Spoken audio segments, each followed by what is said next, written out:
Right.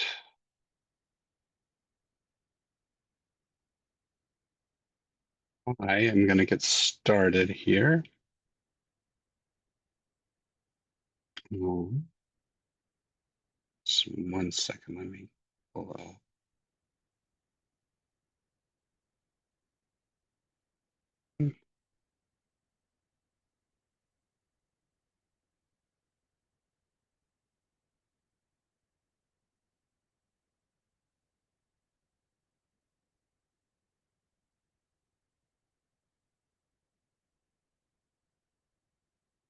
All right, everybody. Hello. Um, got a few people that are attending. I just want to let everyone know I'm recording this and we'll post this to the course afterwards. Um, and I was going to go through just the material that is likely to be covered on the exam on Friday, um, and answer any questions people uh, might might have. So I will open my chat if people are shy and don't want to. I mean, you should feel free to verbalize anything you want. But if you want to write something in the chat, that's fine too.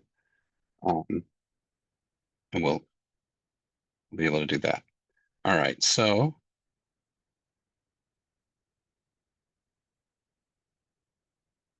I'm going to start with uh, a little bit of the voting theory that we covered and consider sort of a question, a few questions that might be asked for a question um, about sort of a preference ballot scenario, a preference schedule scenario. Um, And so one question that might be asked here is, well, what does this mean? That's a reasonable question when you look at something like this that might be a little vague.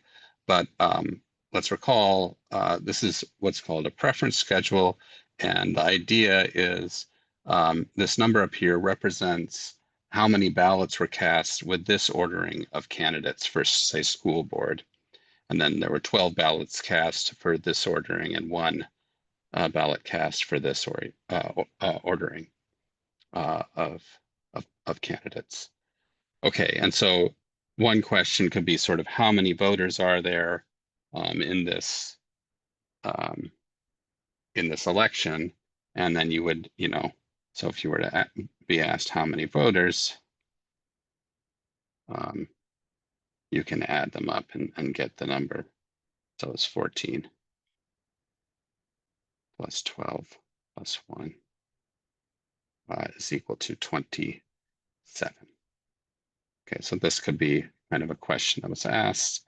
And then another question that would be, perfectly fine would be something like, using plurality method. Um, who wins? Who wins? Um, or using board account method, who wins?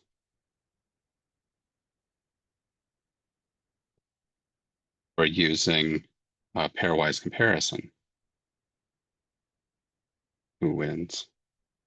Or we'll do another example with plurality with, or sorry, plurality with elimination. But you should be able to, if you look at one of these preference schedules, um, be able to go through and find, the winner of the election um, based on the different methods. So hopefully, if you're looking at this now, you had a second to think about it.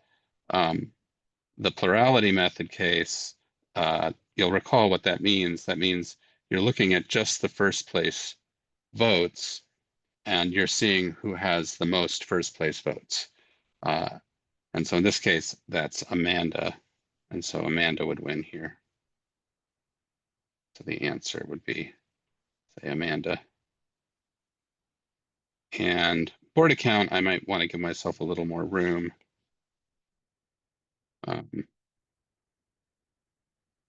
Board account, what do I do? So I have to give a number or a weight to every vote for an individual. So the third place votes get 1, the second place votes get 2, and the first place votes get 3. So this is the weight of a vote. And then we just count up how many of each vote the various candidates have. So I can say, okay, well, Amanda, she has 14 first place votes. So that's 14 times 3 plus 12 times 1, 12 third place votes plus 1 times 1. And so, okay, well, that's, I guess, 13 plus something, I don't know, 42. So 55, something like this. And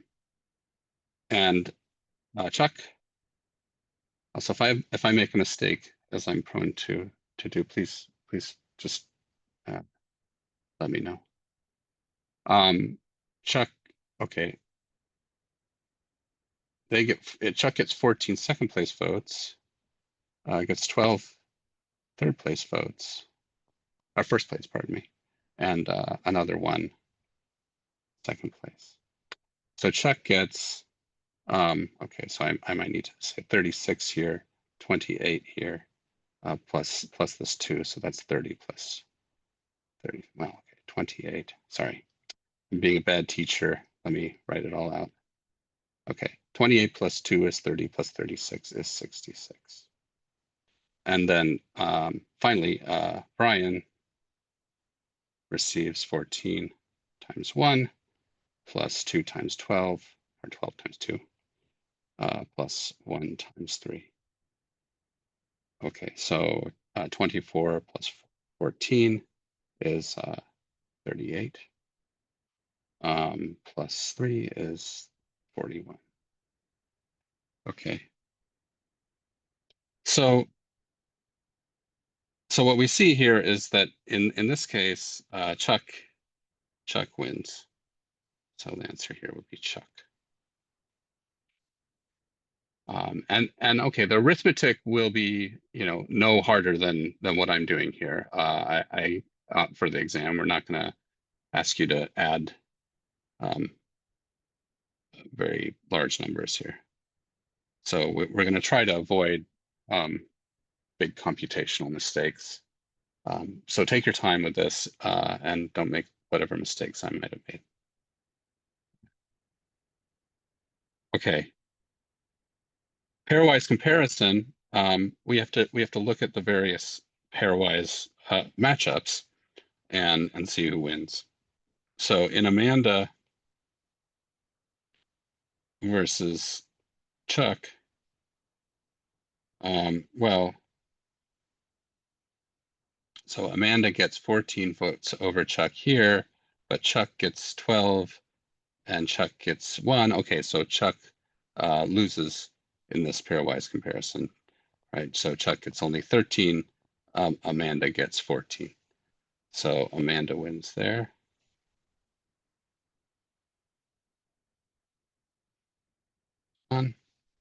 And then Amanda versus Brian.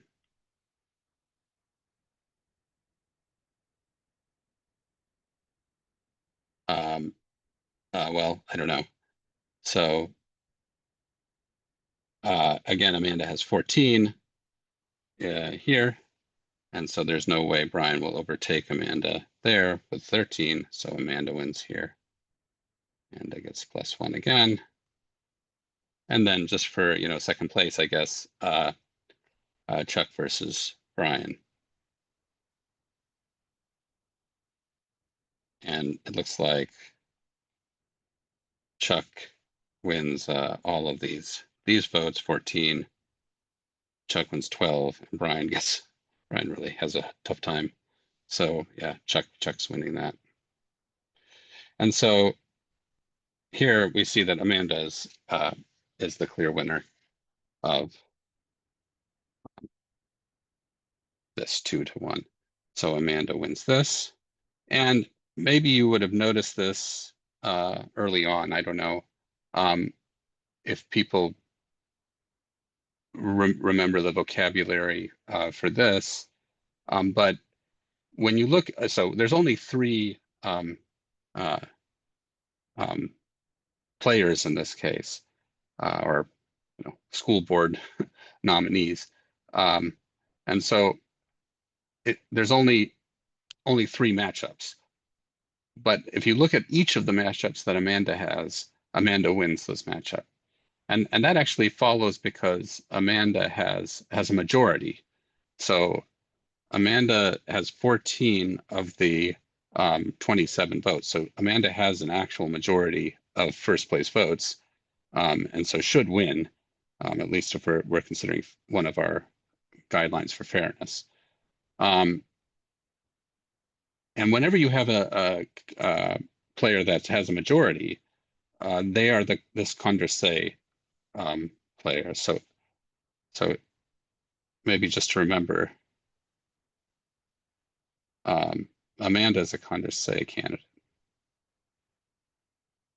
I shouldn't be saying candidate. I'm used to using the word players, so I've switched my brain. So Amanda is this Condorcet candidate because, because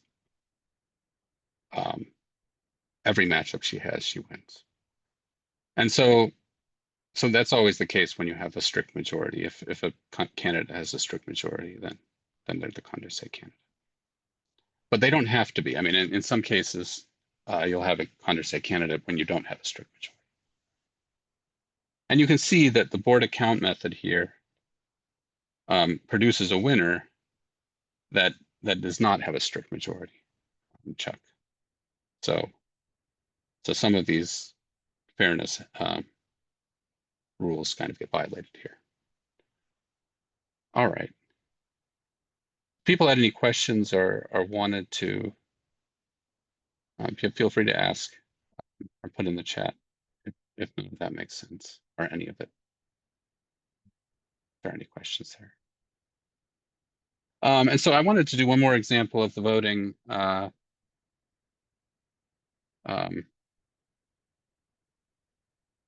methods because we didn't cover one of them. So let me do this. Let's do this other example.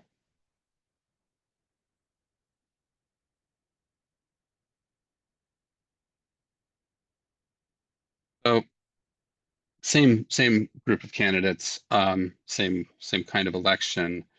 And again, in this case, we see that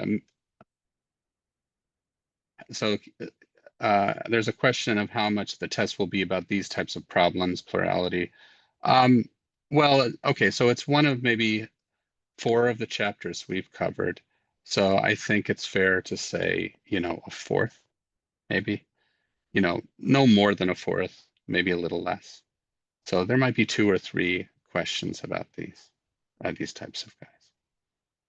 So, so I won't spend much more time on it than what I'm about to say here, and then we'll move on to some of the other topics. All right, so for this example, again, if you look at plurality, and again, don't make too much of this. I mean, these questions, they're pretty immediate. I mean, some of them, like the board account, maybe you have to do some computations, but many of the other ones are pretty immediate once you just kind of work out some basic, addition. So if we're looking at like plurality here, again, plurality, you just want to look at the first place votes. And clearly, Amanda has the most first place votes. You're done, and you get part of the question right. Right? With plurality, you get Amanda immediately. Amanda does not have a majority in this case. She has a plurality, but not a majority, because again, if you look here, we have 9 plus 5 is 14. Amanda's only got 13 votes versus the 14 remaining, so she does not have a majority. Um, and and now we can also look at the one method we didn't look at before, which was this plurality. I'm sorry, not plurality. Pardon me, plurality. Plurality with elimination. And the idea behind plurality with elimination is you really want a majority, and so you do these kind of virtual runoffs. So uh, well, I'll just do it on here. So you kind of you first look and you say, okay, well, there's no majority. First question you ask is, do you have a majority first place votes candidate? You don't. And so you get rid of the candidate that has the least number of first place votes. And so we'll remove Brian from the running because Brian, yet again, is just not impressing anybody. And then these kinds of these guys move up. Chuck moves up to first. Amanda moves up to second. Amanda moves up to second. And so now, though, you can see that Chuck has 9 first place votes, and because he's moved up to first, he's got 5 first place votes after this elimination. And so now Chuck has a majority of first place votes. He's got 14. Amanda only has 13 still.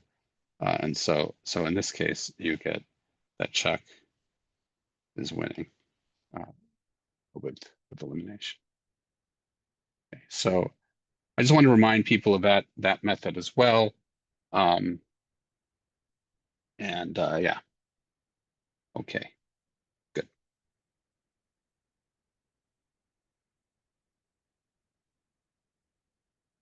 Um, there'll be a few questions on sort of power on the second chapter. Um, so we could write down uh, sort of a weighted voting system and ask some questions about this weighted voting system. Okay, so what is the weighted voting system? So I'll give an example. So I'll just say like 6, and then 3. Say it's 3. So I regret this. I'm going to go up a little bit. 8, 3.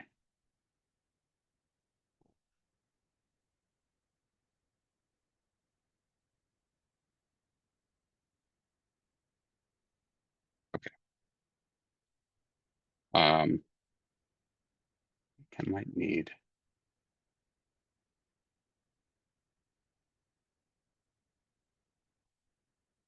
a little much. Sorry. Let's go back to 6. Sorry. That's a little much. Okay. All right. So this will be our weighted voting system.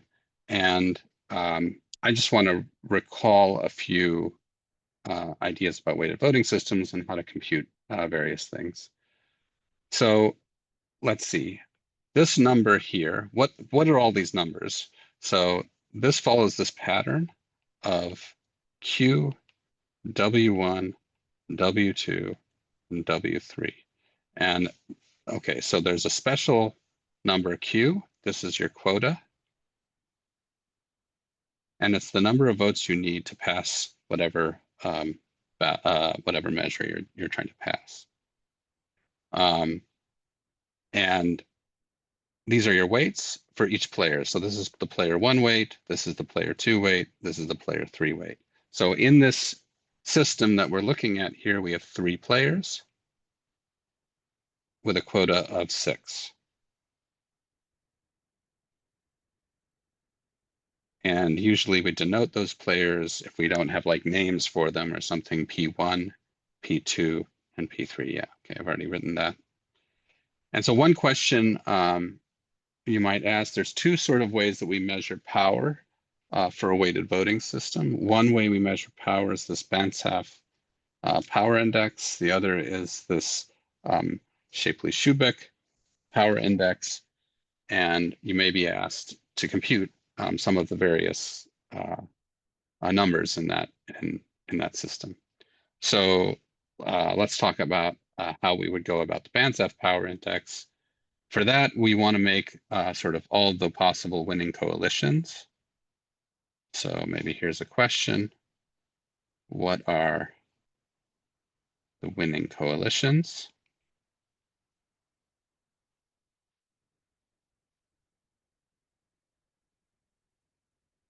And okay, so for that, you just need to, well, you need to write down all collections of players that would actually be able to pass a measure, pass the measure. So in this case, you have P1, P2. They have set a weight of 7, which exceeds 6. You have P1, P3, because they get exactly 6. You have all three of them, P1, P2, P3. That certainly will meet the quota. But I believe that's all, right? I mean, you can't, if you don't have P1, then you're going to have at most weight 5 when you add P2 and P3. Okay. And what we say in this case is we say that P1 would have veto power because without P1's vote, you can't win. So P1 can decide not to pass a measure. Okay. But P1 can't do it all by themselves. They're not a dictator. All right. And now, so now that you have the winning coalitions, you could ask who are the critical players in these. So who are the critical players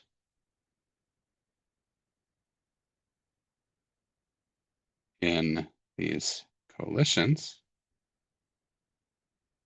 And what you do there is you just underline those players that are critical. So I'll make them in red. Now, what does it mean to be a critical player? It means you look at the winning coalition, like here, and if you remove the player from that, then you no longer meet the quota. So that's a critical, that would make that player critical.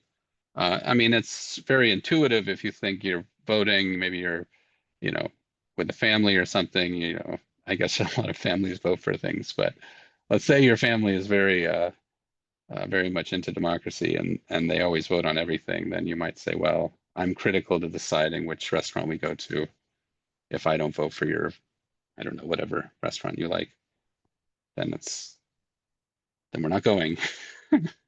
All right, so in the first winning coalition, P1 and P2, if either one of those players steps out, it's no longer winning. And the same holds for P1 and P3. They're both critical here.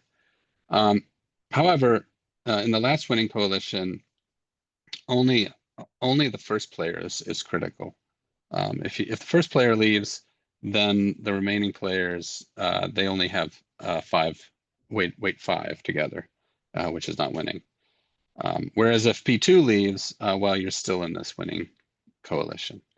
So either one of them can decide that they don't want to go to that restaurant. Okay, good. So there we've underlined the critical players, and then we get this so-called critical count, right? And so this critical count say like B1. B1 is the total number of times P1 is a critical player. So there's 3. B2 is this total times that 2 is a critical player. There's only 1. And B3 also is only 1. And then there's this total critical count, which is you just add them up. I guess we put the sum here. And we get 5. And why are we getting that total critical count? Because that allows us to write down this Banzhaf power index. Okay, so if there was this final question would be maybe what are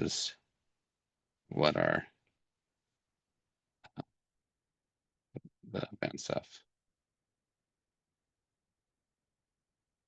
power indices, power distribution, whatever.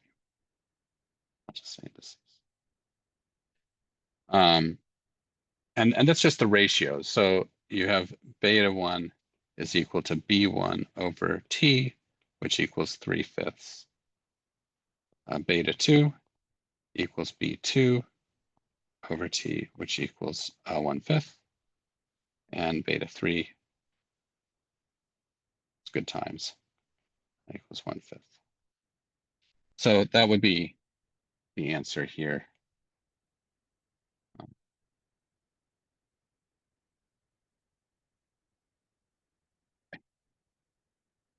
Okay. Sorry.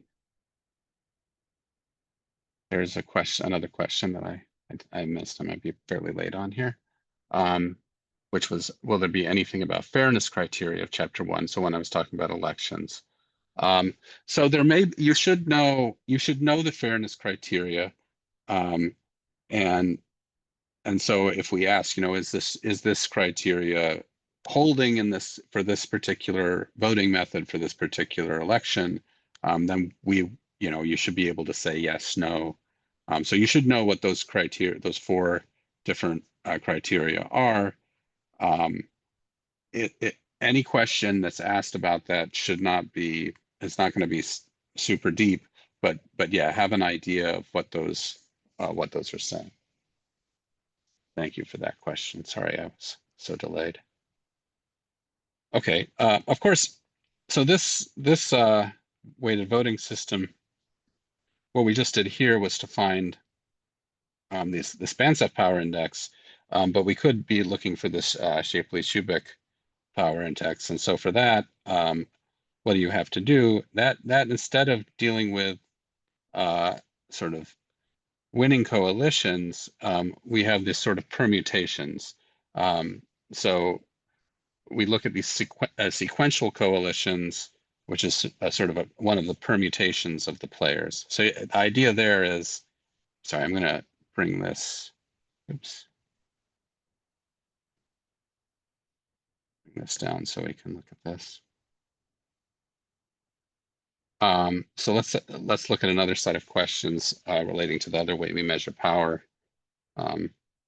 So you can think of these sequential coalitions, and this is just it's also known as permutation, any way of lining up these 3 players. And okay, in the case of 3 players, we know that there's exactly 6 ways of doing this. I'll just list them out here. Here, let me go over. These are called sequential coalitions. Right.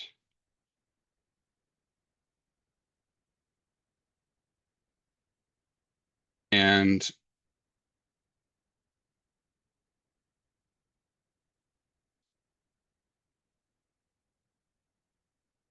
okay, so these sequential coalitions, and what do we do with Shapley-Shubik? Well, we look and see which ones, for each sequential coalition, we find the pivotal player. So we're going to find, that will be the question, say find or underline, say, pivotal player.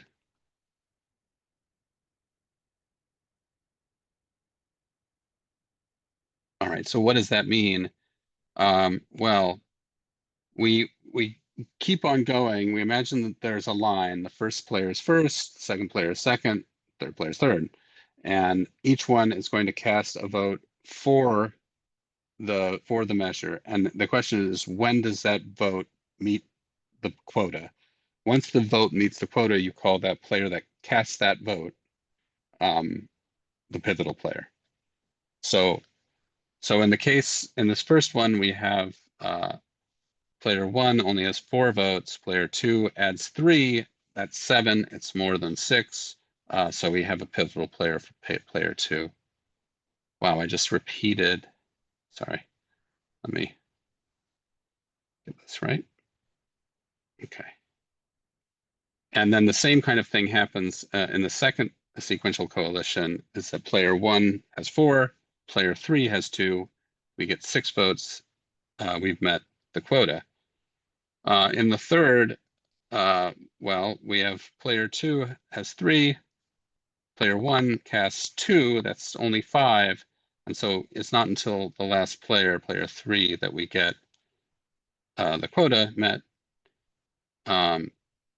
Here, player 2 has 3. Here we get 7. Player 3 is the pivotal player.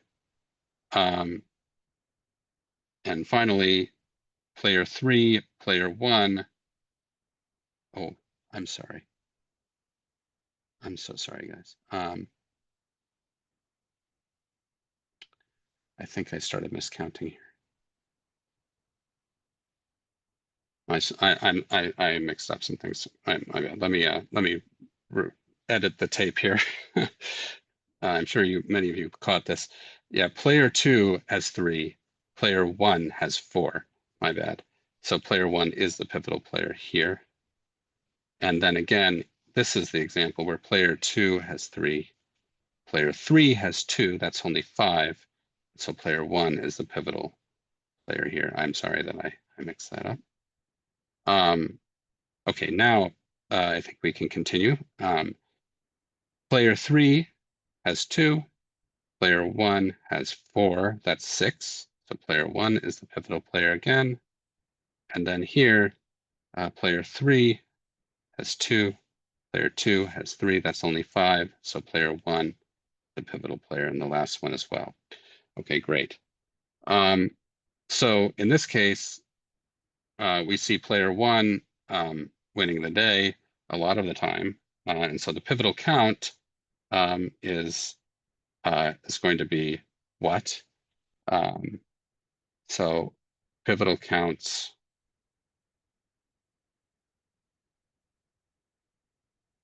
is going to be this. So it's 1. It's going to be 1, 2, 3, 4. SS2 is going to be 1. SS3 is going to be 1 as well. And so the power index is going to be, you just divide by 4 if you want the power, or sorry, divide by 6 the number of permutations to get the Shapley-Schubeck power index. So you get 1/6, 1/6, 1/6. These are the Shapley-Schubeck power indices.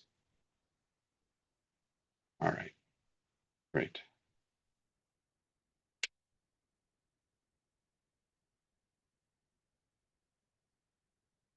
Okay.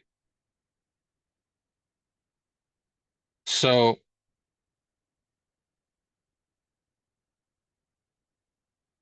I think that I'm going to move on now to fair division and talk a little bit about that.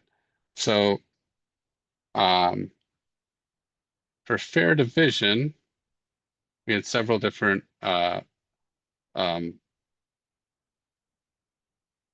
ways of dealing with fair division.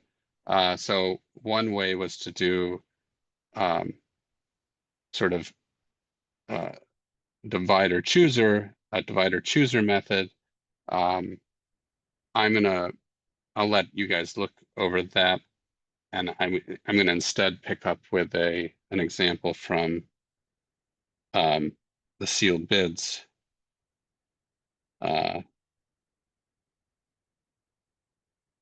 method, which I think is a little more, maybe has a little more nuance that people had asked some questions in the email about.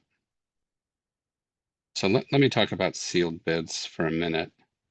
And hopefully this is a little fresh in people's minds on how to go about it. It's more recent. But the problems we'll give, I mean, sealed bids, there can be some computation.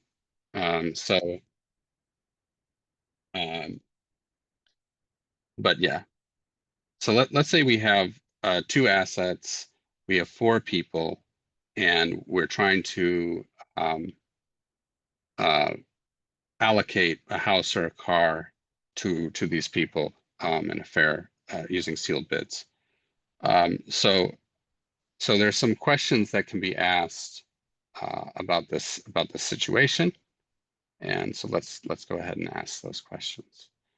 So the first question could be something like, what is the fair share of Peter, for example? So like, what is Peter's fair share?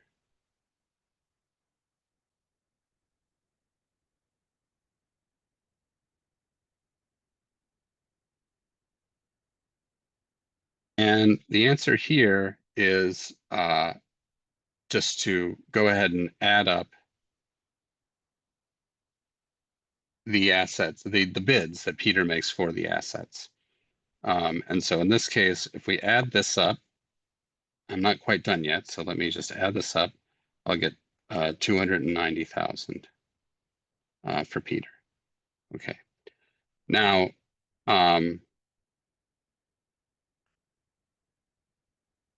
that's not Peter's fair share. That's how much Peter values the estate or whatever, that the two assets that we're dealing with. So to calculate Peter's fair share, we take that number and we divide it by the number of players. So there are 4 players, and if he values the estate at 290,000, then a fair share is a fourth of 290,000. So here you'll get 290,000 divided by 4. Sorry, that doesn't look like a 0. Divided by 4, which is what, like 50, 70, 72,500, something like this. Okay. All right. So this is how you calculate fair share, is that you go ahead and you just add up the assets and divide by the number of players. And I think that's where people can make a lot of mistakes, is that they'll forget, they'll divide by 2 because they're used to dealing with 2 players, or 4 because they're used to. Make sure you count the number of players before you make that division. Okay, great. And so then another question you could ask is, what asset does Peter win, if any? And it could be a tricky question. It could be like maybe nothing is the answer, right? So if any, does Peter receive? Win is the wrong. Well, say receive. And hopefully everybody can see that. And this is just asking, do you know how these assets are awarded? And they're awarded by giving the asset to the highest bidder. And so Peter is not the highest bidder at all for the house. In fact, he's the lowest bidder, so he doesn't get the house, but he likes the car the most. So we'll give him, the estate will give him the car. And then you can say, how much will Peter pay or receive in the initial settlement? That would be another question. So how much will Peter pay or receive? Let me just say how much cash receive in the initial settlement. The initial. Okay. And so a question like this is asking really, how do you calculate that? Well, so Peter's fair share is 72,500. So if it were sort of like he's going to get his fair share, he would get 72,500. But he also received this car, which he valued at 40,000. So 40,000 is less than 72,500, less than his fair share. So he would actually receive some cash, and the cash he would receive is the difference here. So in order to make his fair share, he'll add another 32,000. So he'll add 72,500 minus the value of the car he's receiving, which is equal to 32,500. So this is the amount of cash from the estate.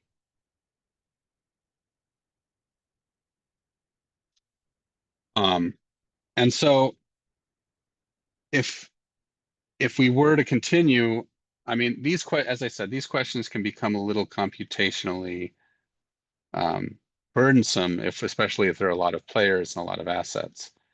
So for a testing situation, often we might shy away from asking a really more detailed question than something like this.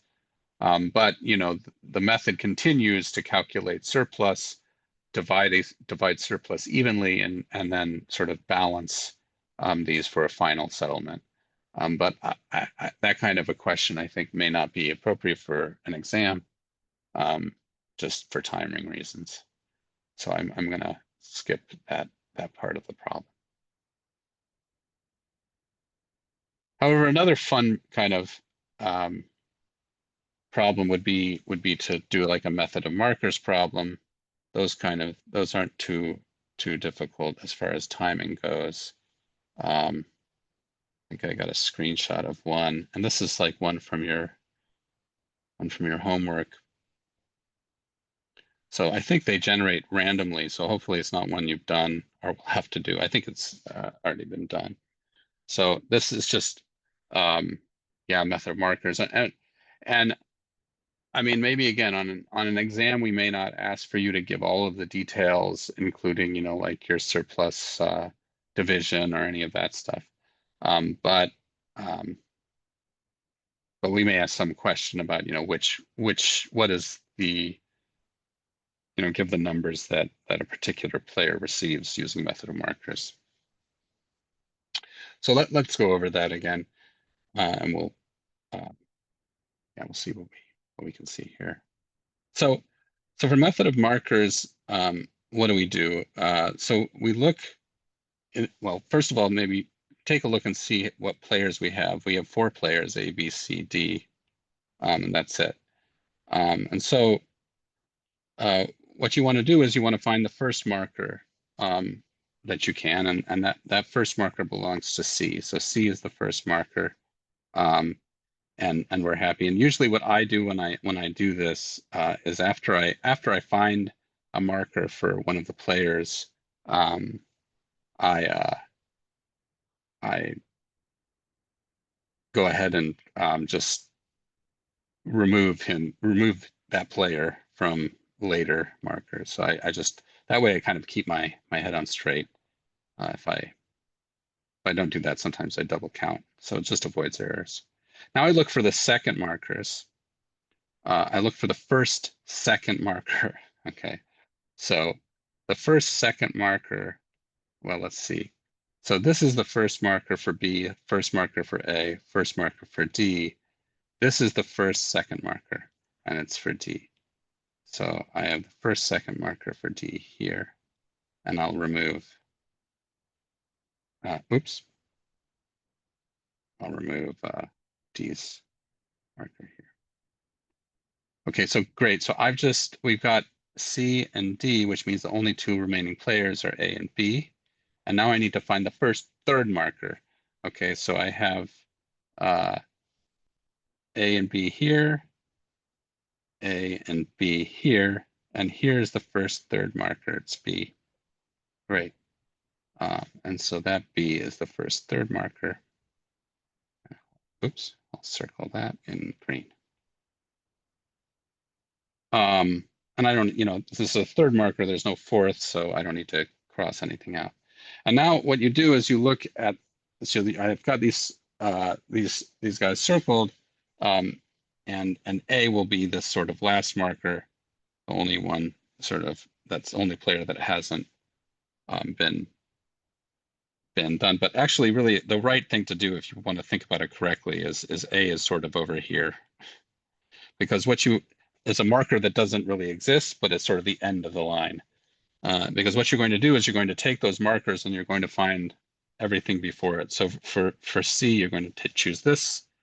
For D, you go from this to the last marker, everything before it, meaning the last marker before it. So this is the allotment for D, and this is the share for B, and A is going from this marker to the last marker for A. You'll notice, you kind of see that you've got these A's. sort of bracketing the share, and C would be the first. So if you were asked, what does A get using method of markers, a good answer would be just to write down the numbers as you've done in the sort of online homework. This is A's share, something like that. Okay. So this is method of markers. A lot of fun.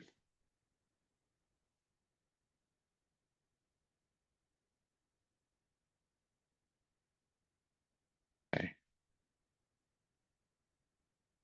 So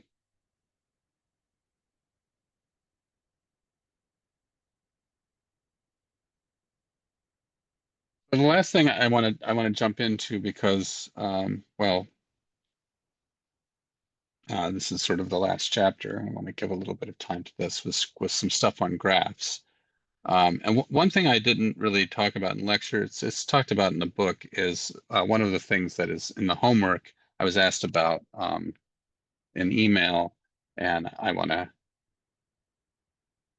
yeah, so I have a question in the chat is that we won't be asked to fairly divide the remainders after this, right? So there's this excess or this surplus or whatever we want to call it for this method of markers, and we can kind of see all of these guys get thrown into the Halloween bag, and yeah, then get divided up, and you're not going to be asked about how that's done. That can be done in all kinds of ways. It's really so these fair share games or methods are really about trying to make sure every player receives a fair share, and then this stuff in pink is sort of excess. So because the players have divided it up and they're receiving a fair share, the rest is just kind of extra sugar on top, I guess.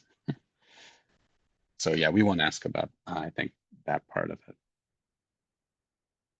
Okay, good questions. So I wanted to talk a little bit about graph theory, and there was a question that was asked on the homework, and again it was forwarded to me about how to answer one of these types of questions. So let me give you the example. So let's say I have a graph um, with 5 vertices um, that have degrees or has degrees. Well, let's say I don't know 7, 9, um, 2.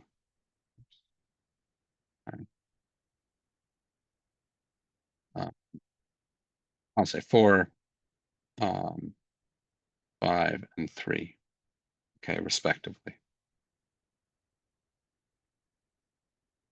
And then the question would be, how many edges does it have? So this, again, it's in the book, but I didn't cover it, and I just want to explain what happens here. So, so imagine taking a microscope, okay, to your graph, and let's label our vertices A, B, C, D, and I don't know, E is over here, say. Now, when you draw the graph, the edges they connect two vertices. But again, imagine taking a microscope. So we take a microscope, um, and we'll make it an orange microscope. Okay, and we go over to edge A, and we don't know what the rest of the graph looks like, but we know that edge or that vertex has degree 7. So there's like 1, 2, 3, 4, 5, 6, 7, right?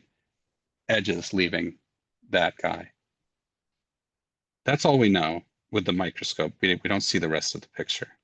Then we go over to B, and we know that B has degree 9. So 1, 2, 3, 4, 5, 6, 7, 8, 9. This is what B looks like, right? We don't know how it's connected. Okay, great. Now we're going to go over to C, and see what it looks. C has 4, so all we see are just 4 edges coming out. And then we go to D. D has 5, so we see 5 edges going out. And then finally, we go to our last vertex, E, and E only has 3 edges coming out. Okay, great. So we see all of this. We throw our magnifying glass in the garbage. We don't know how these edges are connected, but what we do know is that this edge connects to some other part. There's some other vertex that counts, right? So let's count all of these like kind of parts of an edge, all in sum, in total. So we'll add them all up.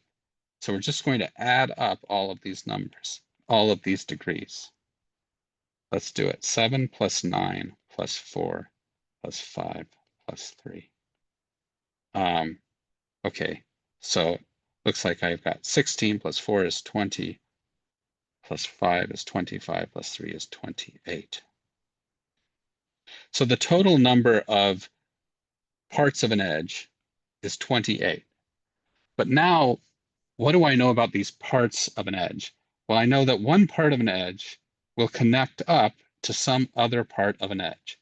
In other words, given any edge in the actual graph, there are 2 parts. So let me repeat that. Any edge in the actual graph will account for 2 parts of an edge that I've counted. But that means that the total edges are exactly those total parts of an edge divided by 2, since I have 2 for each edge. So the total number of edges equals this total degree, 28, divided by 2, which equals 14. So even though you don't know, and there's so many different ways that those half edges or parts of edges can connect up to each other, there's so many different graphs that you can build from this picture. So you don't know what graph you have, but you do know the number of edges you have. And that's how you do it. It's just as simple as adding up those degrees and dividing by 2. And the formula for that would be 2. I mean, this is an ugly looking formula, but yeah, maybe I don't even want to write it. I don't know. Yeah, I don't want to write it. I think the formula might just make things look more confusing. Okay. All right. So I wanted to get that reviewed since it is something on the homework. It is something I've seen asked about, and there may be questions like that. You should know with graphs a lot of the vocabulary, connectedness of graphs, degrees of vertices, even vertices versus odd vertices. So what is an odd vertex? Well, we have some in front of us. So again, I don't know what this graph looks like, but I know that A, E, B, um, and D, sorry, A, E, B, and D, they have the degrees underlined up here. They all have odd degree. And so having odd degree means you're an odd vertex, whereas C has even degree, and so C is an even vertex. So this is some vocabulary that we use freely. You'll want to know it for the exam because it may be used. Great. All right, so finally, another thing you should expect on the exam is some questions about Euler's theorems and Euler circuits and Euler paths.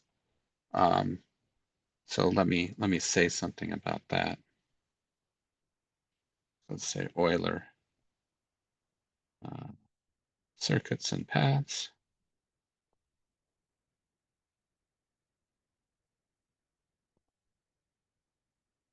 All right, so let me see here. We can write down quite a few examples. So I'll write down. I'm gonna draw a picture here and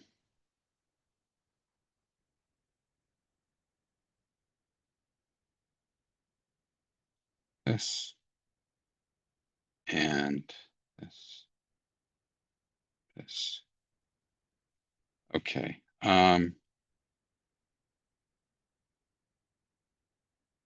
Here and uh,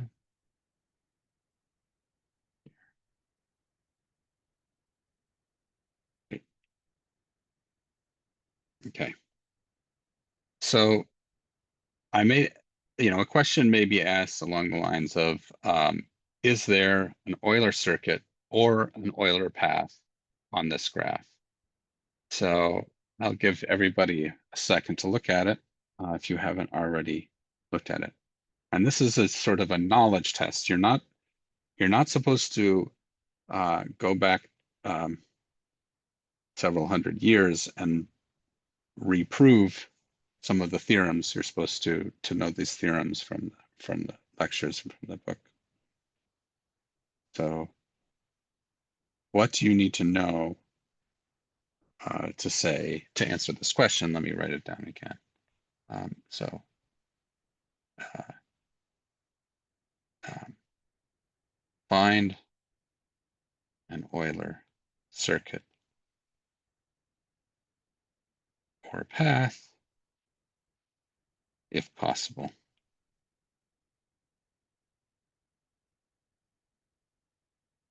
Not explain why.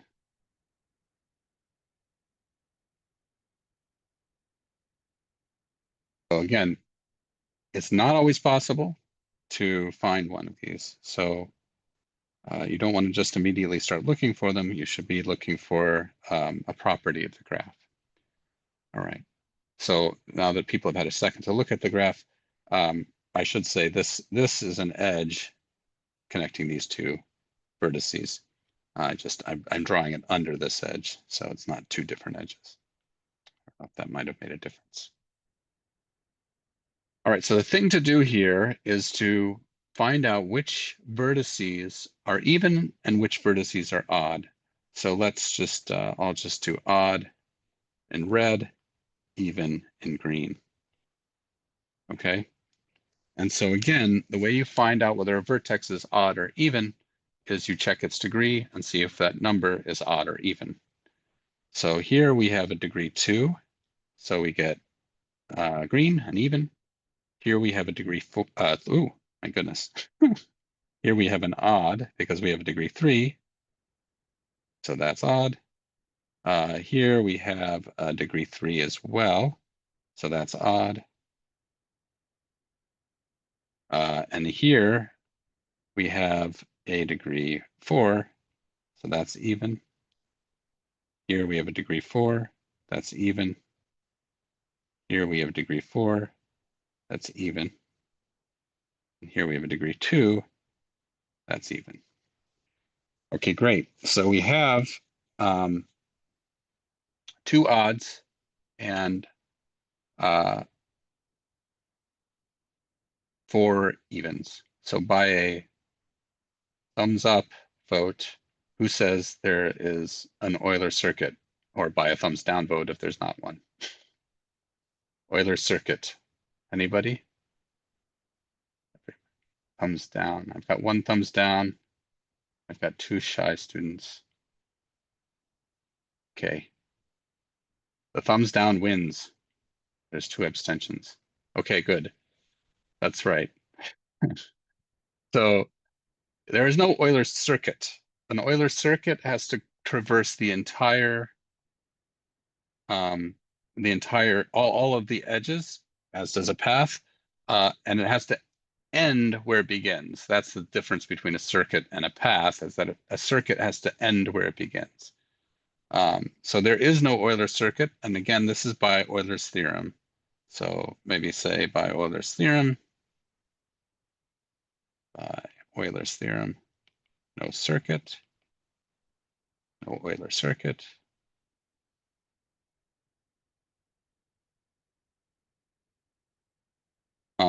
Because there are odd vertices. The only way you have an Euler circuit is if it's connected, and all vertices are even. Okay, what about Euler path? Are there is any Euler paths? Thumbs up, thumbs down?